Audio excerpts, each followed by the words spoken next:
Tech Talk with Matthew Dickerson. Matthew Dickerson. Tech Talk. Sit back and relax. It's time to talk technology. Hello, gadget fan gorillas in our midst. It's time to come out of your hidey holes, take a deep breath of the cool, fresh air, feel the virtual sunlight on your face, and get a dose of what's good for you with another mint condition episode of Tech Talk with Matthew Dickerson. And here to hose us all down with the big ideas that'll change our lives all for the better, it's Matthew Dickerson. How are you, Matt? I'm really good, and I like that you've mentioned fresh air there, James, because I did want to mention that Liddell Power Station recently closed down. And it's been an interesting bit of commentary that's Do we need to insert some dramatic music there? Maybe. That's right. We'll go back and do that again. But I think the commentary, there's been a few things that I've been finding interesting in the commentary. One has been, some people have said to me, this new government that's closing down power stations. And I said, hold on a sec there. Trying to destroy the country. Because that's right. What governments need to do. Exactly. That's what their aim is. But it's not the government that's closed down this power station.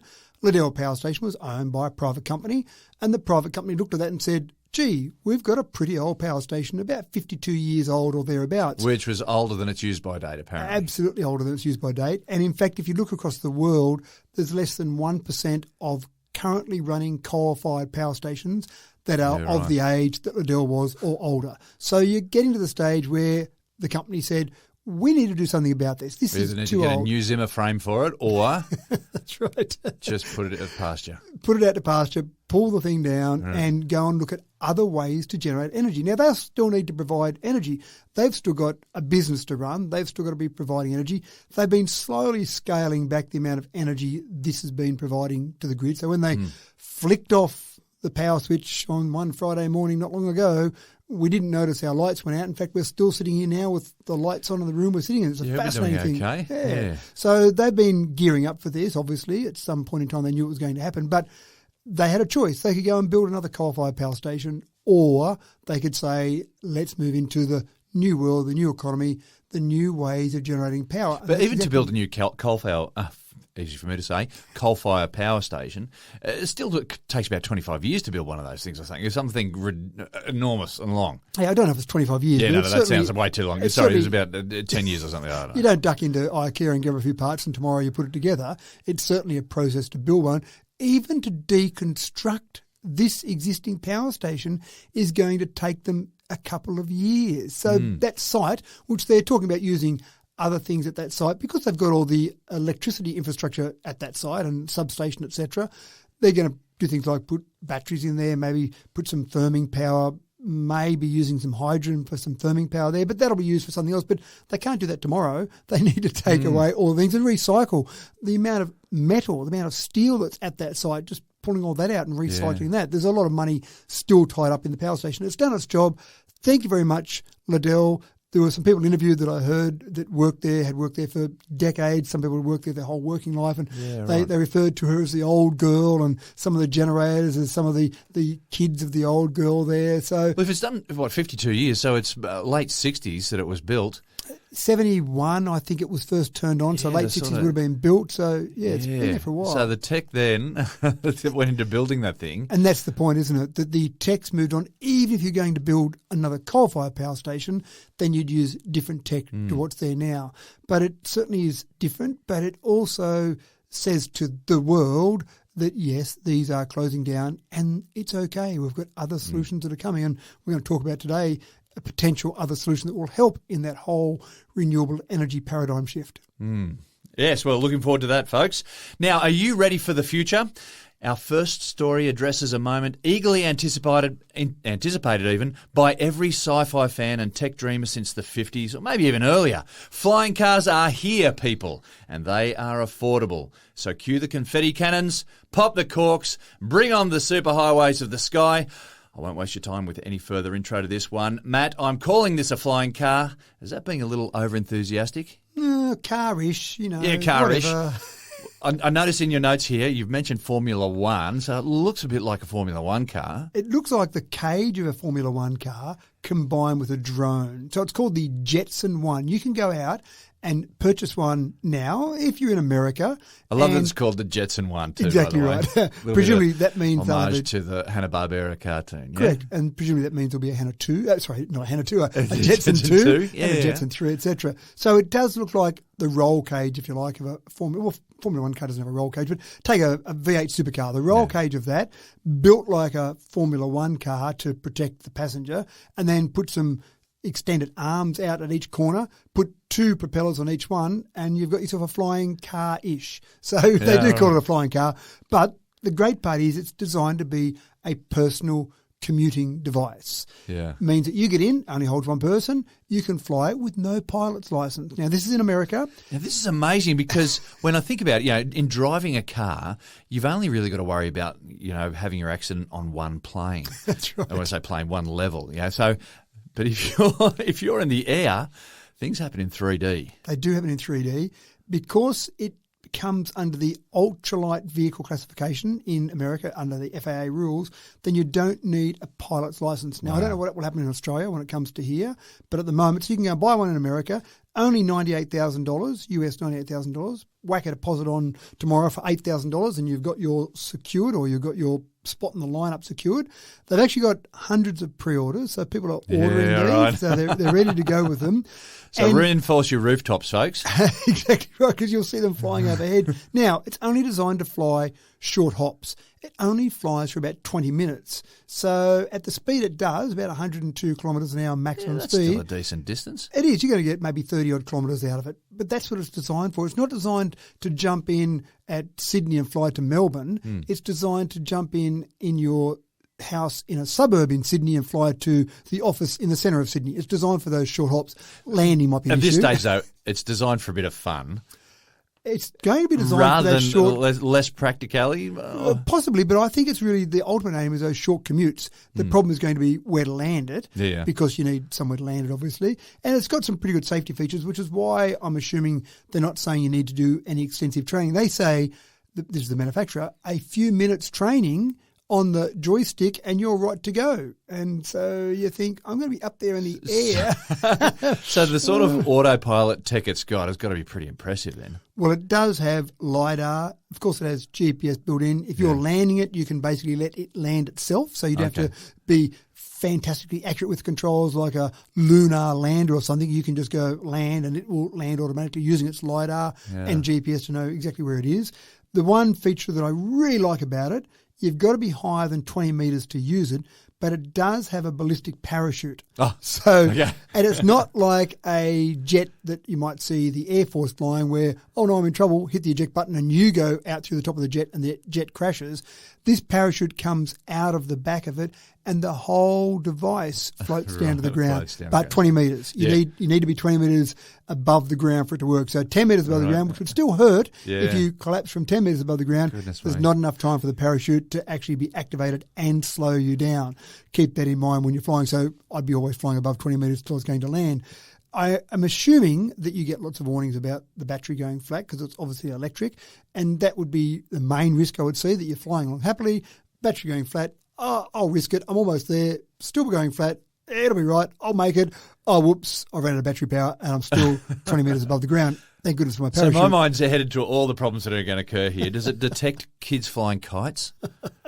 No. You get tangled up in a kite string there somewhere. It is clever enough with the onboard computer that you could knock out one arm, one motor, one or two propellers on one of the motors, and you're okay. So flying through a kite string and wrapping around one rotor, that's probably okay. You might be dragging a kid up off the ground. Yeah, that's right. That might be, I'm holding on. That might be great for a PR exercise, but it is fascinating. Now, we're getting there. I think that's the real message here. I'm not sure whether these are going to be everywhere like the Jetsons when you see them drop, when George drops his son Elroy at the bottom of it and he goes to school. But I'm sure that we're going to see these devices used in some form of commuting, some way in the very near future. In fact, right now, if you want to go and buy one of these, but you've got to fly to America first to do it. And if you're going to have one, maybe have a tennis court or a basketball court in your backyard. Is that right? That's probably part of it, yeah. I'm not sure. Maybe helipads on house roofs will be a really popular addition to houses. Standard design now. Yeah.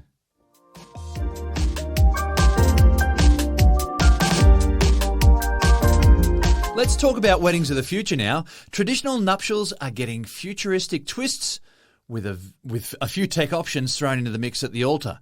Happy couples can really tech up their big day now by exchanging smart rings before sealing the deal with a big kiss. Smart rings, I hear you ask? More of that in a moment. But if you ever had trouble finding just the right words to say in your vows, well, why wouldn't you get AI to take care of writing the vows for you? Matt, for the listeners who are currently in the process of planning their big day, can you see this digital edge adding to the romance on centre stage? It's adding right now, and my wife would probably be happy that we're not about to get married now because I could just Because you'd be going, I'm straight on a ChatGPT. all of these different things that you could just And imagine. smart rings. So let's go through a few of them. Smart rings are definitely being exchanged instead of normal wedding bands. Now, what's a smart ring? It's a bit like a smart watch with a few extra features to maybe make the relationship a bit more interesting. So, for example, you and I can exchange smart rings, and just like a smart watch, it might be able to detect our heart rate. So I Is can it going to vibrate every time we get a message from someone? well, no, just from me. I'm the only important one. All right, okay. But you can then, for example, check your heart rate with your smart ring, but I can also check on my partner's heart rate. So what's my partner doing at the moment? Is she okay or he okay? I'll just check the heart rate, and then maybe my partner needs a bit of cheering up. So I can use my smart ring to send a vibrating message to my partner. Oh, right. That then is a little, I'm thinking of you, darling. So we could have these smart rings and just, you get a little vibration and go, oh, Matt's thinking of me. Isn't that sweet of So him? mood rings is such a thing of the past. Oh, absolutely. No, you need to no. get the message straight to your phone. That's right. Now, you can also track where people are. The problem might be that you track where someone is and then their heart rate goes up, and then you might start questioning when they come home. Hold on, you're at this location and your heart rate was a bit higher. I was just going for a run. It wasn't the gym. That's right. So that's one way, certainly, that you could actually add a bit of tech to it. Another one that I really liked was at the wedding itself. Now, we thought we were really clever when we got married, 28 years ago now, when we got disposable cameras and sat a number of those on each table and said, just have some fun, take some photos with them, some candid snaps. Sure, we've got our professional wedding photographer there, but it'll be interesting to see what those candid snaps. And I hope people were responsible. They were very responsible. Oh, that's good. In the main. So, but we got, out of all those cameras, we put at all the tables and hundreds of photos taken, had to get them developed back in those old days. We probably got 2 or 3 good shots out of all those. Yeah. Now, people are putting in photo booths at their wedding, but it's not just a photo booth, they're gift booths. So at the wedding, you go in, you have your gift booth there, and you have a few friends duck into that gift booth and, hey, jump up and down, cheer. And, of course, you've then got a gift that you can use of people at your wedding celebrating what they were doing at the wedding. Yeah, right. You mentioned ChatGPT, writing your vows. I know that myself and my wife both wrote what we were going to say and memorise that to say that on the wedding day. But, that was a lot of work, just get ChatGPT to write your vows. I've got a really special person, ChatGPT. I want you to write a really personalised message for that's straight from my heart. Can you do that for me? From my heart, That's yeah. right. And ChatGPT will come up with something that sounds absolutely beautiful. And they can knock one up in a couple of minutes, but they can knock up several, and you can then choose. And Well, you could choose or modify or do whatever. But I think I would have gone for that. yeah, well, that sounds like a good option, doesn't it? But even just the way people do their wedding invites, they're using social media, they're using WhatsApp, all sorts of things now to basically get their wedding invites out there. I remember it took ages for our wedding, getting the right type of paper for the wedding invite and getting the right printing. And, there was so much work done there. How much easier would it be that you just send an e-invite of some description? You can dress that up and make it look pretty fancy as well. It does create a bit of a problem when you want to invite some people to your wedding that maybe aren't as advanced with their adoption of technology. Now, for me, that'd be easy. We just don't invite them. But maybe you've You either tech up or you're out. That's right. If you don't get this invite in the way I want to send it, then bad luck. I don't like you anymore. But maybe you'd have to have some more traditional methods. But I think it's changing. It's the same as it's changing everything. Tech is changing what we're doing in every part of our lives. It's no surprise that tech is changing what's happening in weddings. But even when you get to the stage with those smart rings, that's the one that I really like the idea of, some practicality, because rings can be expensive, but at least if it's got technology built in, I can justify the expense rather than just some diamonds or stuff thrown in there.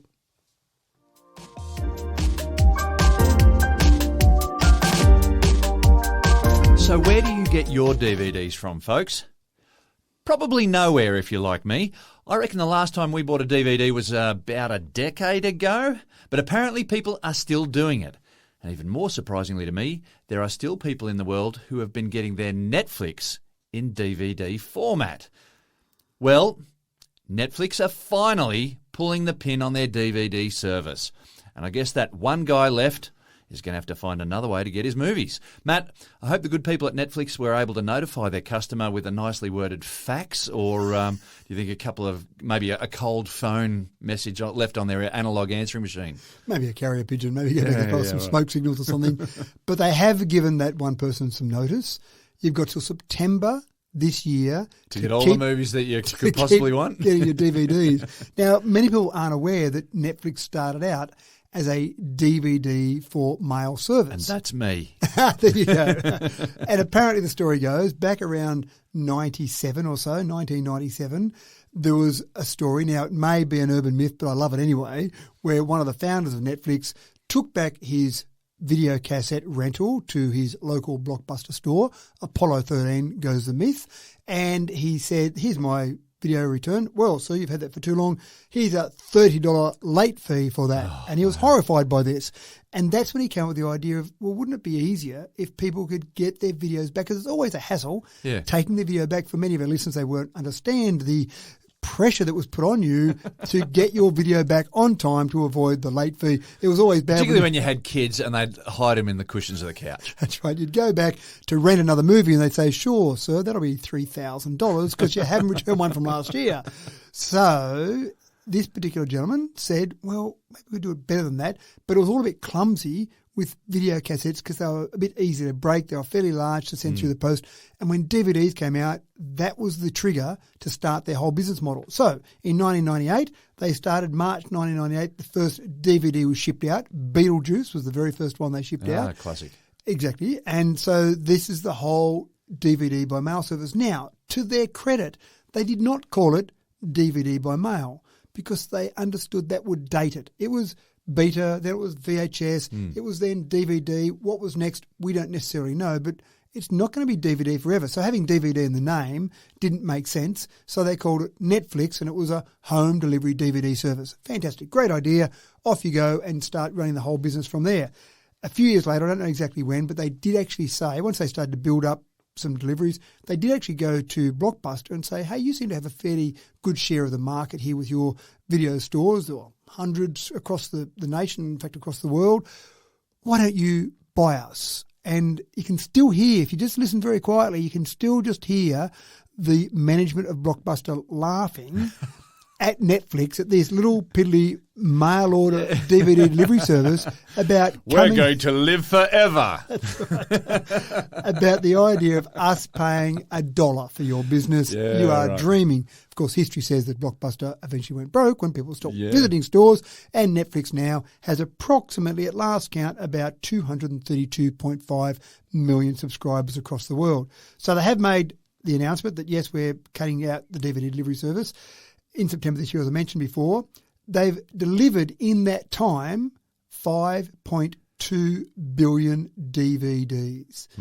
So there were some people out there who did like the idea of the DVD delivery service. Look, and I'll give them that right up to about 2010, 2013 even.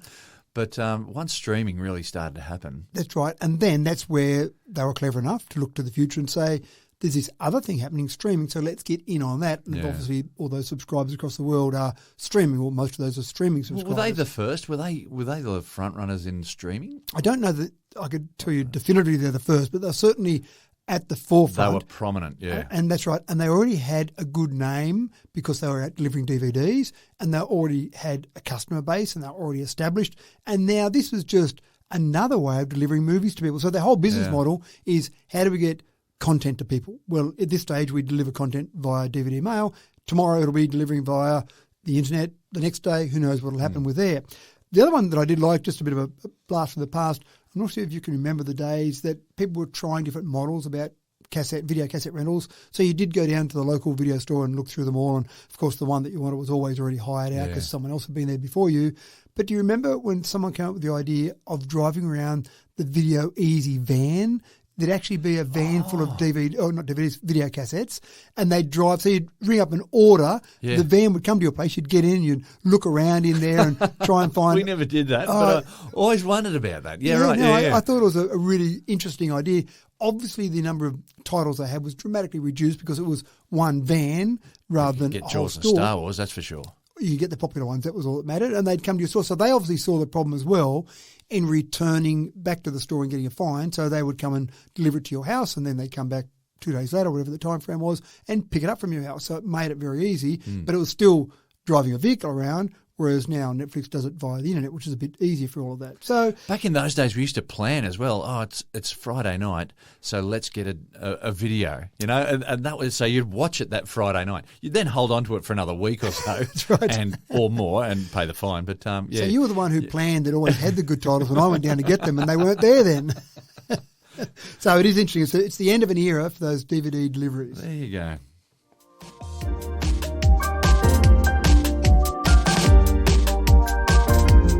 Well, Americans will do whatever they can to reduce the disproportionate volume of gun deaths in their country without actually moving on the obvious solution. Here today, from the files of the NRA vault of solutions that still allow absolutely everyone to pack serious heat, comes a story about yet another paltry effort to bring down the gun death toll. Gun manufacturer BioFire have designed a smart gun that can only be used by the owner. Matt, this firearm tech recognises the person that it's registered to, so presumably it can also tell you if you're a good guy or a bad guy about to go on a rampage, or maybe it can tell if you're a good guy who's just having a really bad day. All of the above, maybe. Right. Maybe it needs to go a bit further and check your state of mental health at the time that you're going to use the gun. But the really sad part, which you alluded to there, is that the leading cause of death for children and adolescents in the US is gun violence, which is pretty sad. Now, I say that from a position where I think we've got it right in this country, in Australia. I think we've got our gun laws right. I feel like we're the lucky country in some ways, yeah. Exactly right. We don't feel like we're going to risk ourselves going to a school or a shopping centre each day. But let's get away from politics. Yeah, we'll get away from and look that, at the technology. Yeah, okay, yeah, let's go back to tech. This one company has come up with the idea of saying let's reduce gun violence by making sure a few things. Firstly, the person that's holding this gun is the authorised user of the gun. So if I'm a parent that needs a gun in my home for whatever reason, and I put it away maybe in my safe, or maybe I have it somewhere that's underneath a couple of underpants in my top drawer, and the kids know where it is and they want to get out because they've had a bad day or take it out on their ex-girlfriend, whatever. Or even just playing with it, Exactly so right. accidental gun deaths are an issue in America. You're spot on. When that person pulls it out and they have to have their fingerprint on a certain spot of the gun, the fingerprint recognition part, and it says, sorry, not authorised. So then the gun is useless. Now, the interesting part about this is that the firing pin in this gun is a fire-by-wire. So a normal gun would have a mechanical connection between the trigger and the firing pin that will go on and hit the primer on the bullet. But this one uses electronic signals, so when you pull the trigger, it's using electronic signals to then activate the firing pin, which is quite clever. Yeah, right. In that process, it will only allow that to happen, obviously, if it says, yes, this person's been authorised. So they can use facial recognition, or they can use fingerprint, or they can use both. But you probably, if you wanted to use a gun legitimately, you probably don't want to muck around going, right, now face, okay, now that's good, now fingerprint, right, okay, now I can use the gun. Yeah, you probably particularly if they're want one trying or to the protect themselves from the thousands of people who are breaking into their house every That's night. exactly right. And it is interesting because there are so many people in America that do have access to guns, and there's some surveys done that said something like 2/3 of the population said they could access a gun within 5 minutes. Presumably that means in a safe in their house or somewhere hidden away. So Fingers crossed for that, but probably not. Probably not, that's right. It might be in a safe, but the safe isn't locked or everyone knows the code for it. So this is actually quite interesting technology. The other part that I think is really important about it is that if I said after a gun was used in an incident, oh, that wasn't me, officer, my gun must have been stolen. Well, it keeps a record of the fingerprint activation of the person that used it. So then they look at it and they say, well, the gun was fired at 7:18 p.m. and it was authorised by your fingerprint at 7:18 p.m. We're pretty sure you were there when it was fired, or you maybe did the firing. So now my story changes to be, oh yes, the criminal made me put my finger on it before he used the gun. Okay. And so then it becomes a bit more obvious that Requires a maybe. little bit more elaboration in the story. Yeah. Exactly right, which then leads to people being caught out for what they're doing. So I like that part of it. The really big issue here is that I don't have a number to tell you, but it would be a large number of how many guns there are in America at the moment, owned by private people. And they don't have this technology on them. I'm not sure that it's able to retrofit this to all of those guns. Yeah. So even if the government of the day decided that this was a really good idea and from now on all new guns must have this technology, well, what about all those guns that are out there? So it's a pretty big job to change all those over. Maybe they should just ban them, but we're getting too political now. So anyway, interesting technology, I thought.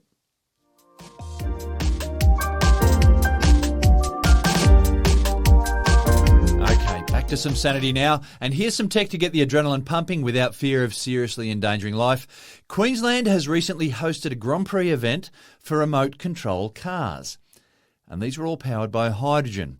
In a bid to promote careers in STEM, teams of students descended upon Gladstone to flex their muscle, albeit on a small scale, and Matt, by all accounts, it was a pretty awesome event. Well, we've talked before about the Science and Engineering Challenge that Newcastle Uni runs, and certainly you've been very involved with over the years. And that's really to get kids to be creative and innovative in their solutions to different problems, and also to get them interested in science. Teamwork and many heads work so well when you're talking about trying to solve problems. And I watched some videos of these kids, and I think there are a whole range of things that will be achieved by this. So the first thing is that they get a kit. The school says, yes, I want to be part of this. They get a kit. So they get sent out a hydrogen car, and they've got certain components there. They also get some plans that they could 3D print some other components if they want. And then they're given that kit to play with for a number of weeks. So they can play with it, innovate, be creative. There's certain parameters you've got to stay within, just the same as the rules of any car race. And then once they've done all that, they then get to the stage where there's a Grand Prix event held. And they've got 20 teams that competed. They all turn up with their pit crews and their cars, and they need refueling during the event. Sounds very cool. It does. It sounds like fun. And I watched the track, and you just see these cars going everywhere around there. They've all got transponders on them, so they're all being tracked. The winning team, the Faith Baptist Christian School, did 550 laps around the remote control track. It's not a full-size track, obviously. And so, obviously, there's a lot of action happening. You can imagine 20 teams. Oh, so it wasn't first across the line. It was how long can you keep it going for? Powered by a certain amount of hydrogen. It was a amount of time. Oh, okay. And so you just kept lapping around. But sorry. You got to refuel during the event. But even I watched some interviews with some of the kids, and they were talking about the tyres, and they'd done some experiments. So these tyres they were talking about gave better grip, but we found they weren't as energy efficient as these other tyres. So we found using these, we got to keep the car on the track longer, but they weren't as good in the corners, so we had to weigh up which way was the best way to go. So all of these decisions are being made. Kids were coming up with different solutions that the teachers never thought of. They were 3D printing different components for them. So there was all these different things they were doing. And so the winning team, fantastic, well done to them. They now go to Las Vegas, where there will be 35 teams from 20 countries from around the world, all competing the same concept, where they take their Grand Prix car and they take their pit crew. Imagine the team from the Faith Baptist Christian School, the kids there going to Las Vegas to race remote control cars. Yeah. So there's a few things. What goes on in Vegas stays in Vegas. That's right, except the winner. We'll announce the winner, but that's it. Nothing else is talked about. But all these different things, I'm sure out of all those teams and all those different innovations they come up with, the people who design these cars will go, oh, I like that idea. Maybe we could use that in another remote control car, or maybe we could use that in a full-size car, because hydrogen might be a way that we're powering vehicles of some description in the future. But also those kids, I guarantee, they'll be more interested in science, they'll be more aware of things happening, and maybe there's a future in other propulsion methods for cars out there. So I love the concept. Engineers of the future. That's right. And go and look at the video. The video did look crazy, just cars racing everywhere around this track.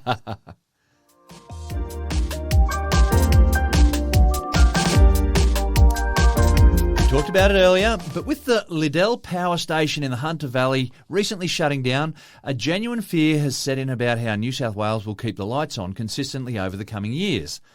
For the Boffins promoting sustainability, the answer will come in the form of diversification, with initiatives coming in all manner of shapes and forms. And one of them will be in the form of storing solar and wind power in giant gravity batteries. Matt, there are a couple of these already being built in China and the US. What's the deal with these giant gravity batteries? And that's what prompted this story. we've talked a little bit about the concept of these before, and they've built some in some small demonstration sites to just make sure it all works and the theory stacks up with the practical outcomes. But now you're spot on. There's one construction in China, one construction in Texas in the US. I'll talk a bit more about those, but I want to go back a little bit first of all, because one of the things that frustrates me no end is when people talk about solar and wind, they of course say, well, what happens when the wind's not blowing? That's right. And the sun doesn't always shine. The sun goes down each night. You got me. And you know that there are all these people out there who talk about this base load power. And it's one of the real frustrations I hear when I hear base load power. The whole thing around base load power was created by the electricity generators with coal-fired power stations because of one of the limitations of coal-fired power stations. You don't just flick a switch and you start getting electricity out of a coal-fired power station, and then at night time I'll flick a couple off because we don't need so many. The start-up and shutdown, both of them are a day, maybe days long, depending on the actual technology in those coal-fired power stations. So the generator said, wow, we've got all this electricity at night time. Oh, what are we going to do with that? How can we use that? Because we just waste it. Oh, I know. Let's come up with off-peak electricity so we have the need for more electricity at night time and less during the day. That'll balance it out. And hence we have this whole thing with baseload power. There were some pretty clever inventions, and it goes back to 1938 when the first ripple meter was created. So you had then meters for electricity, and then you put these ripple meters on, and they had the ability for the electricity generator to send a ripple down the line of a different frequency to turn on a ripple meter and then turn it off. And that's how you get the charging for off-peak. Yeah, right. So, for example, at 10 o'clock at night, they would get a frequency come down the line. Oh, there's that frequency. I can now turn on my metering so that can start using off-peak electricity. 6 o'clock in the morning, turn it off. But hold on, that's not good if everything comes on at the same time and everything goes off when that ripple comes through. So the ripple meters themselves, after they get the ripple notification, have a randomised amount of time before they come on, usually within minutes. So it's quite clever technology. Yeah. And so that's how we've got off-peak, for example, hot water systems or off-peak slab heating systems. Some people even have their pool systems, their pool filtering systems hooked up to off-peak. So a whole range of things. But that's why we've got this base load of power, because the generators had a limitation in coal-fired power. Now we've got a limitation in sun. We don't have sun at night time. And we've also got maybe not wind blowing all the time. So we've got to have some way of storing power. Now, forever and a day, generators with coal-fired power would have loved to have a way of storing power because they're generating this power, they're burning coal, and we can't use it, so we can't charge for it. They would have loved to have a way of storing it, but the easiest solution was just to put more coal in and burn it, so they didn't worry about it too much. But now we've got the problem. So you've got batteries. Now, batteries aren't too bad, but the mining of all those different materials, some rare earth materials, critical raw materials, there's a lot needed for all these batteries. So that may not be the best solution going forward. And they do have a lifetime. Batteries do slowly degrade. Their efficiency isn't too bad, about 80%. The other one we're seeing a fair bit of now is pumped hydro, and I get a bit frustrated. I'm very frustrated today, aren't I? I get a bit frustrated when people say, oh, pumped hydro, that's the best way to generate electricity. I go, no, it generates no electricity. It stores electricity. So pumped hydro, of course, you pump the water up to a reservoir when you've got excess power, middle of the day, for example, and at night time when you need that power, you let the water fall down through a pipe, turns a generator, away you go. So pumped hydro is a great way. And again, pretty efficient in terms of that, but you need somewhere you've got a height differential and you need water. Now, water's being recycled. It's going up and down, but you still get evaporation. So you need some supply of water. So that's not perfect. But then we get to gravity batteries. And what I love about gravity batteries is the concept here is you take a large weight, a big, say, cement block, or in this case they use some rammed earth, and you put it on some pulleys, and then when you've got excess power, you use those pulleys to lift the weights up. So you increase their potential energy, if you like, if you want to get scientific about it. Yeah. And then when you need the excess, or you need that power that's been stored, it's stored as potential energy. You let that big weight fall, not just randomly falling off a cliff at 9.8 metres per second. You let it fall in a gradual fall, turning a turbine, and it generates electricity. So you're turning that potential energy into kinetic energy to generate power. Again, very efficient. So you're not losing much each time you do this. And so this is a great way to do it because all you need is somewhere that's maybe the size of an office block. So and again, depending how big you want it, and it just is a matter of the bigger you build it, the more power. You can either store or generate at the same time. And if I look at these two examples in China and in the US, the Chinese gravity storage system they're building can store 100 megawatt hours of electricity and a maximum output at any one given point in time of 25 megawatts.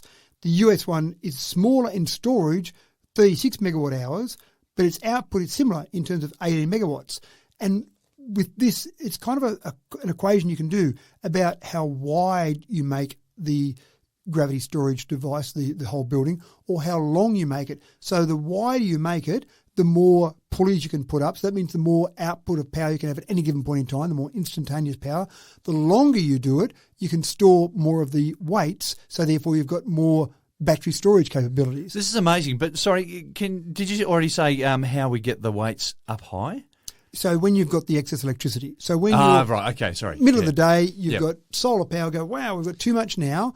What are we going to do with that extra power? Oh, lift some weights up. Yeah, so right. you lift them up, so then stored at a high level. Of course, that the makes sense. technology in these is fantastic because you've got all these pulleys. And I saw one as one of the demonstration systems working, and you've got all these pulleys and all these weights, and there's just this constant motion of weights coming down, another one being moved into position ready to go, and then it falls down.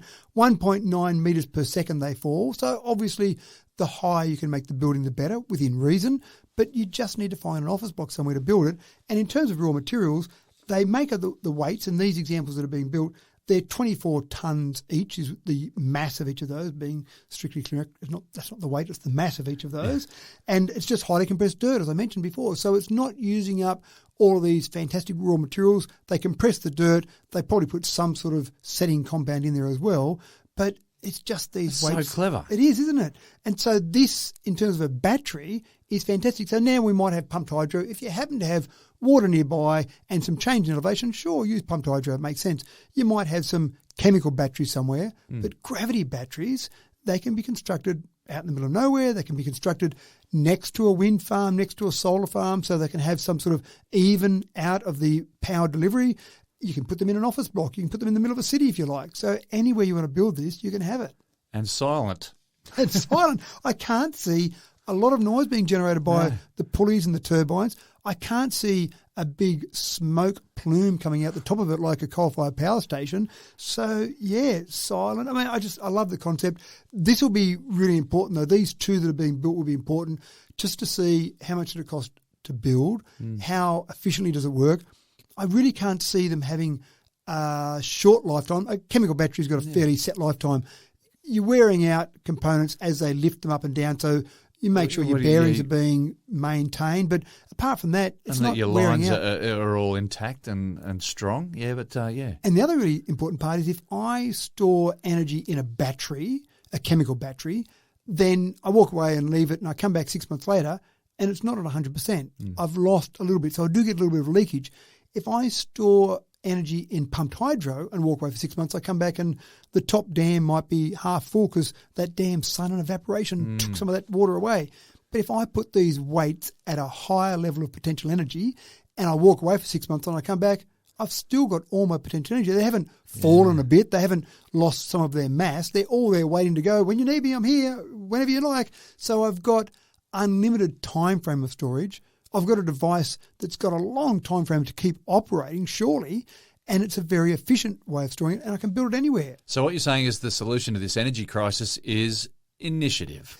The solution is initiative, but also give it a little bit of time. I reckon we'll solve these problems about no wind and no sun when we need them, just the same as we solved the problem with all this coal-fired power being wasted in the middle of the night. We solved that problem with off-peak electricity, which if you suggested that as a solution now, okay, let's make everyone generate their hot water after hours. But what about if I'm using the shower a bit during the middle of the day and I get a cold shower? I don't want a cold shower. Well, you just put up with it, sir. I'm sorry. Yeah. Oh, damn this coal-fired power. It's no good.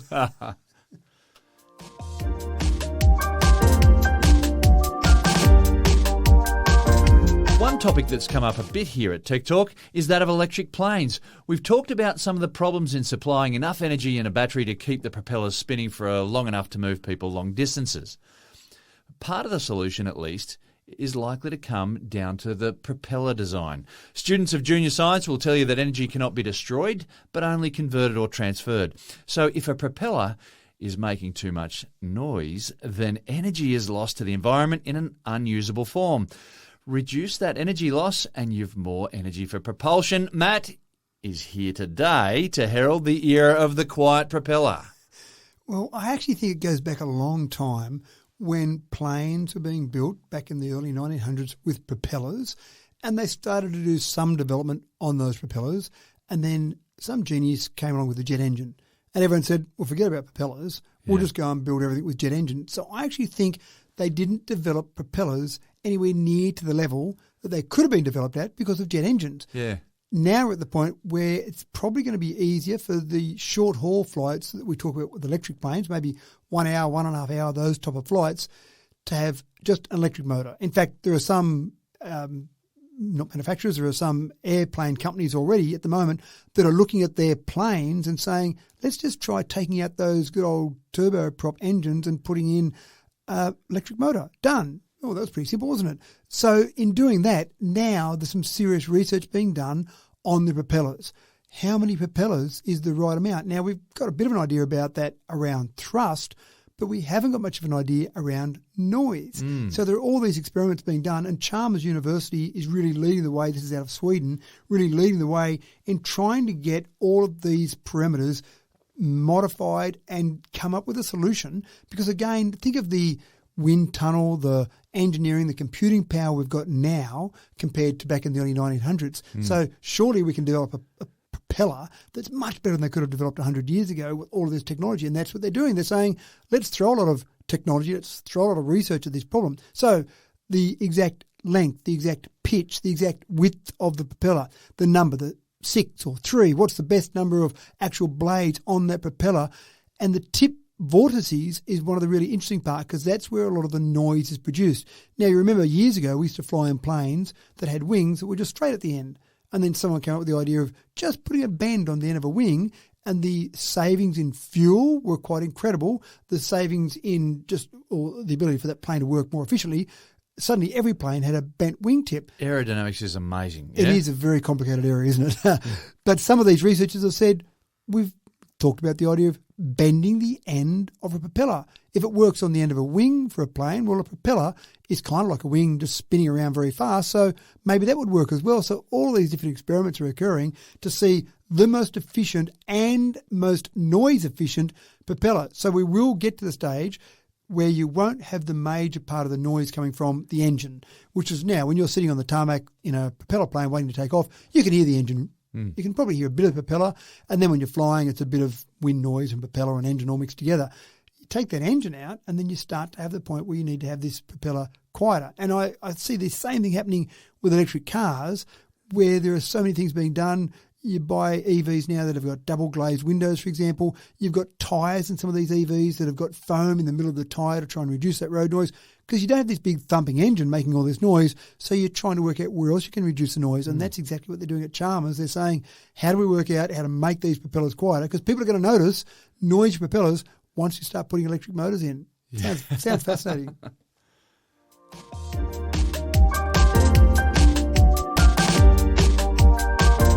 Well, who doesn't love a super fast train? You don't need people in your life like that. Well, both the Chinese and Japanese do love their super-fast trains. Existing super-fast trains are already operating in these places at speeds of up to about 600 kilometres an hour. That makes the daily commute over long distances very convenient, particularly with boarding and disembarking transitions being much more fluid than with air travel. Well, China wants to up the game another notch, and they're progressing to a Hyperloop rail service between Shanghai and Hangzhou that'll put butterflies in your belly like nothing else.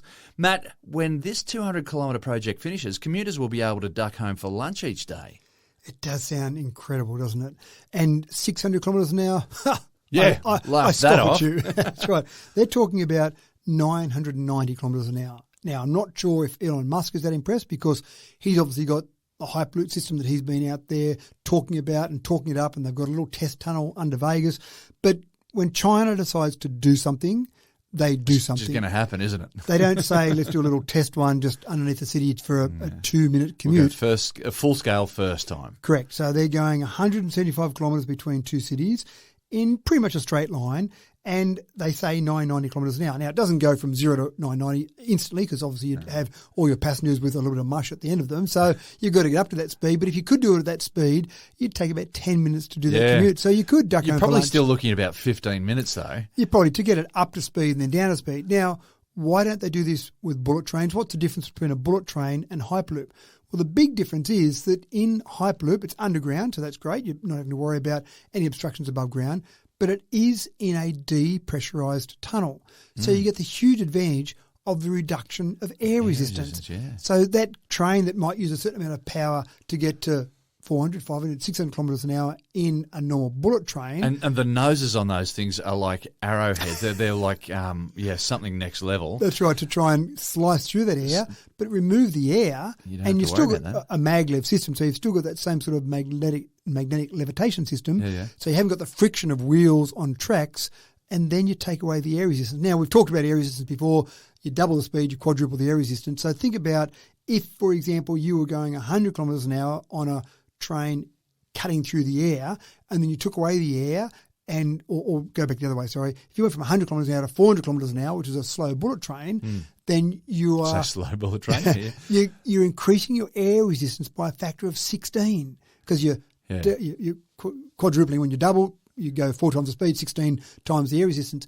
Take away that air, suddenly you're getting a very nice ride through a Hyperloop tunnel. And I've looked at some of the plans because I thought, well, hold on, you can't have the whole Hyperloop with a reduction in air because you get out of the train and you can't breathe. So they're actually quite clever where they go through little holding stations that are air sealed. So you come along in your train, you've got it pressurised like an aeroplane so you can breathe, but you're in a tunnel that's got minimal air in there. You come along and then you get to a station, you slow down and you go through an airlock. So you come into the station and stop in the airlock and you get out and everyone can breathe and everyone's fine.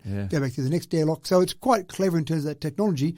I don't know how many stops they're having on this particular line. The fewer of those, the better, because you don't want to slow down. You want to just go flat out. You want to get home in time for lunch. That's right. And then get back to work again. Exactly right. 200 kilometres away. So it does sound quite incredible, and it's great to see someone doing it on a large scale.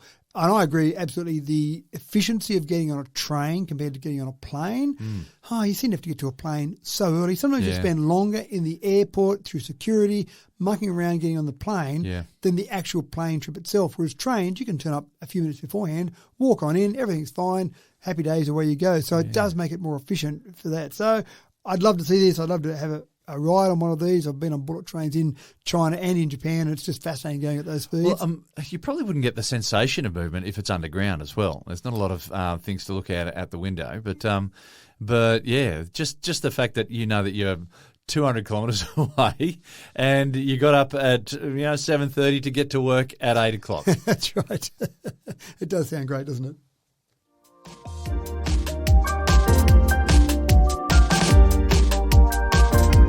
Do you have a sleep tracker and find yourself periodically checking on the quality of your sleep from time to time for the night before?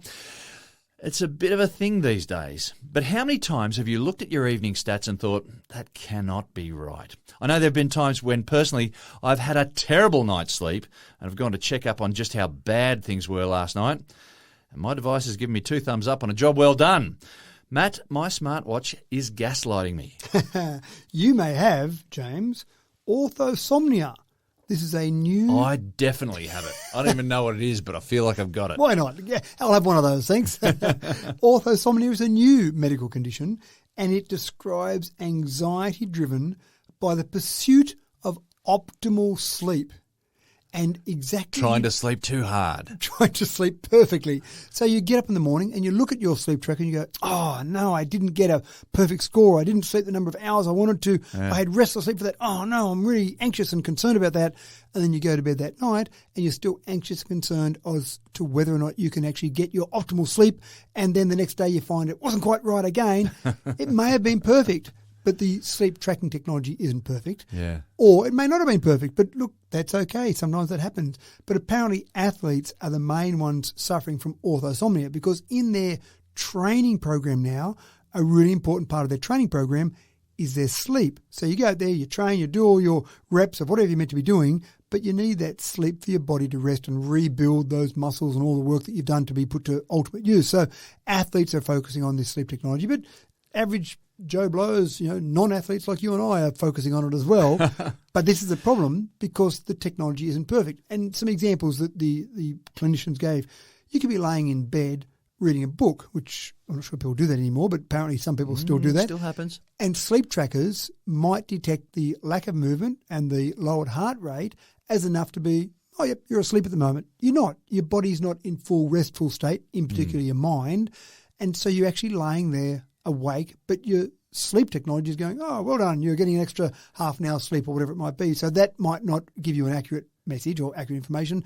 It can't always pick REM sleep, and REM sleep is really important. About on a 90-minute cycle or so is when you have your REM sleep. But trying to pick these differences in your sleep, trying to pick your heart rate when it's sleeping, trying to pick the level of comfort you're in if you sleep, it's all very difficult. And sleep trackers are at the very early stages of all of this. Unless you're going to wire yourself up completely to a whole range of devices, you're probably not going to get this accurate information. But we do look at it and go, oh no, or oh yes, that's great, or whatever it might be. So I suppose the message here is the technology is fascinating. It's good as a tool. It's actually interesting to look at, but don't rely on it too heavily and get to the point where you base all your decisions on your sleep tracking technology. I'm always disappointed that sleep trackers don't measure your sleep in terms of speed.